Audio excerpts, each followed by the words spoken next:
Assalamualaikum warahmatullahi wabarakatuh. Perkenalkan, nama saya Widi Guniarti, NPM 61230 dari Sarjana Kebidanan tingkat 1. Sini saya akan menjelaskan mengenai pengkajian kasus terhadap pasien diagnosa kanker serviks. Belum menjelaskan kasus dan pengkajiannya, di sini saya akan sedikit memaparkan mengenai kanker serviks, penyebab kanker serviks, dan gejala kanker serviks. Kanker serviks adalah kanker yang tumbuh pada sel-sel di leher rahim. Kanker ini umumnya disebabkan oleh human papillomavirus atau HPV yang penularannya terjadi melalui hubungan seksual, baik itu bersanggama atau penetrasi maupun seks oral. Selanjutnya, penyebab kanker serviks. Kanker serviks terjadi ketika sel-sel yang sehat mengalami perubahan atau mutasi genetik. Mutasi genetik ini mengubah sel yang normal menjadi abnormal, kemudian berkembang secara tidak terkendali dan membentuk sel kanker. Selanjutnya, faktor resiko kanker serviks. Yang pertama, berat badan berlebih atau obesitas. Yang kedua, kurang konsumsi buah dan sayuran. Yang ketiga, mengkonsumsi obat pencegah keguguran dalam masa kehamilan. Yang keempat, mengkonsumsi pil KB selama 5 tahun atau lebih. Yang kelima, melahirkan lebih dari 5 anak atau melahirkan di bawah umur 17 tahun. Yang terakhir, riwayat kanker serviks dalam keluarga. Selanjutnya, gejala kanker serviks. Yang pertama, perdarahan dari vagina di luar periode menstruasi, setelah berhubungan seks, setelah pemeriksaan panggul, atau setelah menopause. Yang kedua, keputihan yang encer, berwarna kecoklatan, bercampur darah, dan berbau busuk. Yang ketiga, nyeri panggul atau punggung yang tidak mereda. Yang keempat, sakit ketika buang air kecil atau berhubungan seksual. Yang terakhir, terdapat darah pada urin. Selanjutnya, saya akan menjelaskan pengkajian kasus.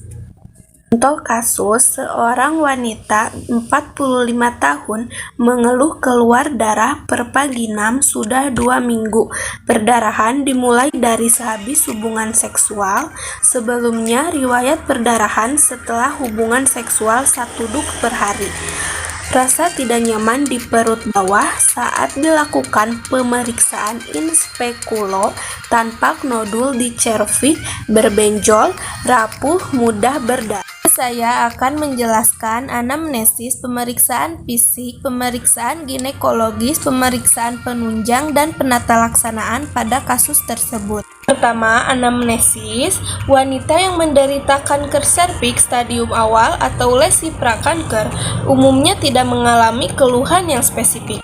Gejala kanker serviks biasanya dirasakan bila kanker sudah berkembang dan menyerang organ di sekitarnya seperti rektum, kandung kemih, dan organ di luar panggul atau pelvis. Lalu, anamnesis dapat dilakukan untuk menggali keluhan utama, keluhan tambahan, riwayat siklus haid, dan faktor resiko lain termasuk riwayat seksual.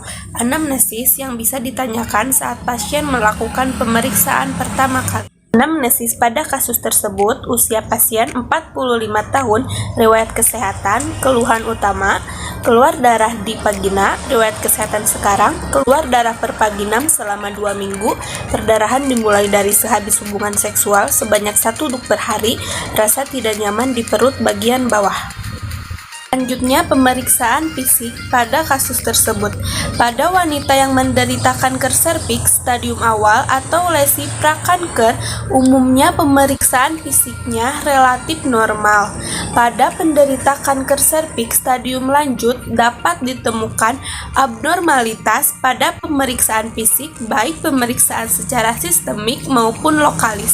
Pemeriksaan fisik dalam kasus tersebut keadaan umum kompos mentis, yaitu kesadaran normal, sadar sepenuhnya, dapat menjawab semua pertanyaan tentang keadaan sekeliling. Selanjutnya, pemeriksaan fisik yang dapat dilakukan diantaranya: yang pertama, tanda-tanda vital seperti tekanan darah, saat duduk atau berbaring, suhu tubuh, denyut nadi, dan frekuensi napas. Yang kedua, pemeriksaan kepala leher dilakukan untuk mencari apakah ada tanda-tanda anemia seperti konjungtiva sklera yang pucat. Selanjutnya, pemeriksaan abdomen dilakukan untuk mencari komplikasi pada daerah perut seperti hepatomegali dan asites. Selanjutnya, pemeriksaan lokalis pada serviks dapat dilakukan dengan inspeksi menggunakan inspekulo atau spekulum cocor bebek. Pada kanker stadium awal, umumnya kondisi serviks masih terlihat normal. Pada kanker stadium lanjut, dapat ditemukan abnormalitas pada serviks seperti erosi luas, ulkus, dan massa. Selanjutnya, saya akan menjelaskan pemeriksaan ginekologis.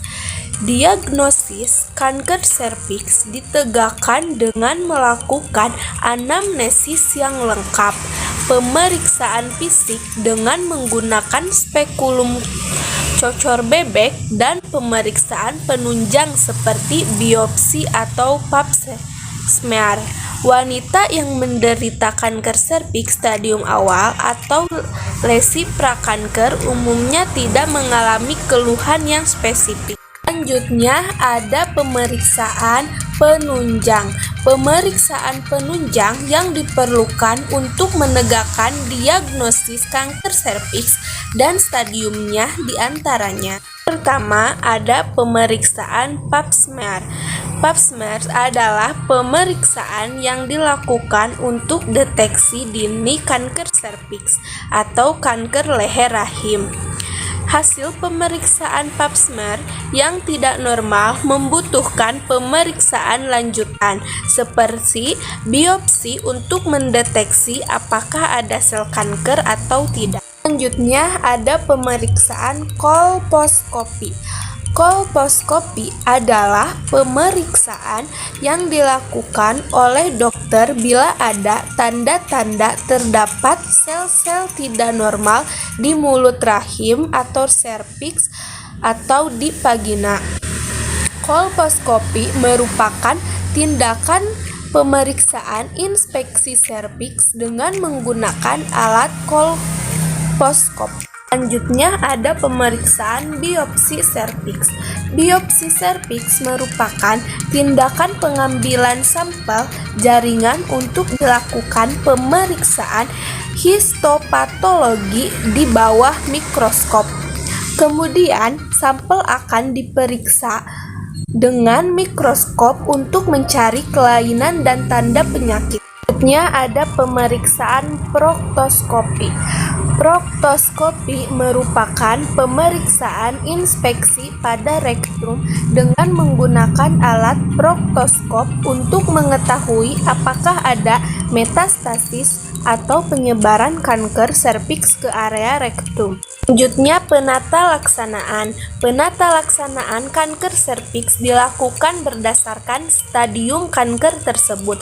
Modalitas terapi dapat berupa pembedahan, kemoterapi, dan radioterapi. Selain terapi definitif kanker, dibutuhkan terapi suportif seperti perbaikan kondisi umum dan terapi paliatif pada pasien kanker stadium lanjut untuk meningkatkan kualitas hidup pasien. Selanjutnya, sejumlah pengobatan yang dapat dilakukan pada kanker serviks meliputi: yang pertama, bedah. Beberapa metode bedah dapat menangani kanker serviks terutama pada stadium awal. Di antaranya adalah: yang pertama, bedah laser. Bedah laser bertujuan menghancurkan sel kanker dengan menembakkan sinar laser melalui vagina. Selanjutnya, konisasi atau biopsi kerucut. Prosedur ini bertujuan mengangkat sel kanker menggunakan pisau bedah, laser, atau kawat tipis yang dialiri listrik atau LEEP. Metode konisasi yang dipilih tergantung pada lokasi dan jenis kanker. Selanjutnya, pengobatan radioterapi. Radioterapi adalah metode pengobatan kanker yang menggunakan sinar radiasi tinggi untuk membunuh sel kanker. Untuk kanker serviks stadium awal, radioterapi bisa dijalankan sebagai pengobatan tunggal atau dikombinasikan dengan bedah. Sedangkan pada kanker serviks stadium lanjut, radioterapi dapat dikombinasikan bersama kemoterapi untuk mengendalikan nyeri dan perdarahan. Pengobatan radioterapi bisa diberikan dengan dua cara, yaitu yang pertama, radioterapi eksternal. Radioterapi eksternal atau disebut juga external beam radiation therapy (EBRT) dilakukan dengan menggunakan mesin radioterapi. Kedua, radioterapi internal. Radioterapi internal atau brachytherapy dilakukan dengan memasukkan implan radioaktif melalui vagina dan ditempatkan langsung di sel kanker atau di dekatnya. Selanjutnya, pengobatan kemoterapi. Kemoterapi adalah metode pengobatan dengan memberikan pasien obat anti kanker dalam bentuk obat minum atau suntik. Obat ini dapat memasuki aliran darah dan menyebar ke seluruh tubuh. Oleh karena itu, kemoterapi sangat berguna dalam membunuh sel kanker berbagai area tubuh. Kemudian di sini saya akan sedikit menjelaskan mengenai cara mencegah kanker serviks. Yang pertama, melakukan vaksinasi HPV. Vaksinasi HPV adalah salah satu cara paling efektif untuk mencegah infeksi virus HPV yang dapat menyebabkan kanker serviks. Kedua, melakukan pemeriksaan pap smear. Pap smear adalah prosedur medis yang dilakukan untuk mendeteksi kanker serviks sejak dini. Pemeriksaan ini sebaiknya dilakukan secara berkala oleh wanita yang telah aktif berhubungan seksual. Ketiga, melakukan hubungan seksual yang aman dan sehat. Seperti yang disebutkan sebelumnya, virus HPV umumnya menyebar melalui kontak seksual, terutama kontak seksual yang beresiko seperti hubungan seks berganti-ganti pasangan atau tidak menggunakan kondom sebagai pengaman. Selanjutnya, saya akan menjelaskan diagnosis kanker serviks. Diagnosis kanker serviks ditegakkan dengan tes pap smear. Dokter dapat melakukan tes lainnya untuk melihat sel kanker atau kanker pada serviks jika tes pap smear menunjukkan malfungsi perubahan sel seperti kolposkopi dan biopsi.